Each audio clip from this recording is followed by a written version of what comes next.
Well, have you ever wondered what goes on behind the scenes and how your coffee machine or your espresso grinder is manufactured? Well, I'm super lucky because today I'm in Florence at the Eureka factory and I get to take you on a special tour inside, behind the curtain, to show you exactly how Eureka make those marvelous machines you see behind me. Let's check it out.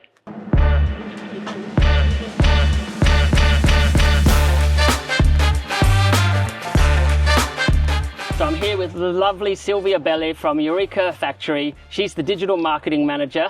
Thanks so much for having us. Thank you too. Let's go inside the Minion factory.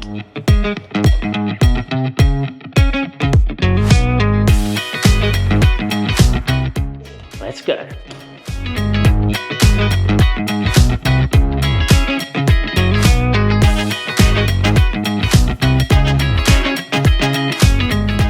So behind me are where all the parts come in before they get assembled, and over to the left you'll see the assembly line for the Zero and the Specialita, and then on the right hand side we have the Libra. These are just being assembled today, but when they've finished and shipped these out, they will change to another model and they'll start the assembly line doing the other models. So in the factory, every model is made and manufactured end to end. So unlike a lot of other companies where they'll bring in many different parts all over and assemble it, Eureka actually manufacture a lot of the parts themselves. Of course, not every single part, but the motors, the blades, and the chassis. Each chassis has its own unique number, so it identifies what family of coffee grinders they're building on the line, and they'll produce 600 to 800 of these units per day. That's how quick these guys are. They'll take 11 minutes to put this from this position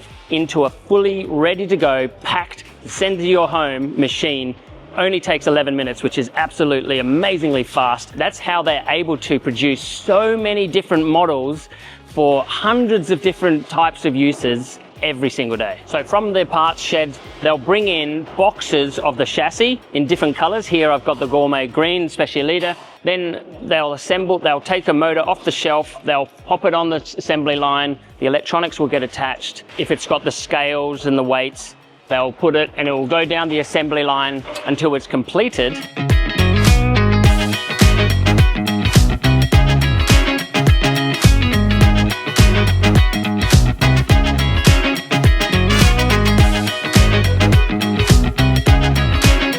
Interesting fact, in 1920, Eureka started their grinding manufacturing business. However, they weren't grinding for coffee.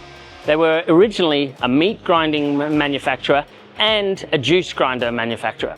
And it wasn't until the 50s that espresso had really taken shape in Italy, and they decided to pivot and go into espresso grinders. So even though now, almost 100 years later, we know Eureka Mignon and Eureka Oro as some of the greatest espresso grinders in the world, originally they weren't known for that. And that's what makes it so special, that they've pivoted and completely changed their entire business model to suit the growing demands of such a fantastic industry. And then the final step is the calibrations phase and the testing, because these machines are built to last. And some of them have a warranty of 10 years. But even if they don't, they still want to make sure that these last for a very long time. So you at home, you have peace of mind when you're buying an espresso grinder that it's going to last you for many, many years and many, many hundreds of kilos. So this is the last step in the line before it goes out, before it gets boxed and gets shipped out to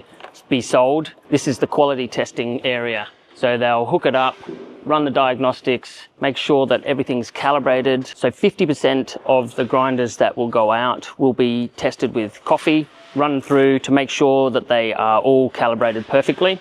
And they'll add the sticker, the label to it to say this has been tested with coffee. And then they all get shipped, and then you get one at your home. Well, there you have it. If you've ever wondered what happens on the inside of your grinder and how it becomes something that you use every day, I hope this video gave you some insight into that, and I hope you enjoyed it. I'm Ryde, your coffee coach, and as always, enjoy your brew.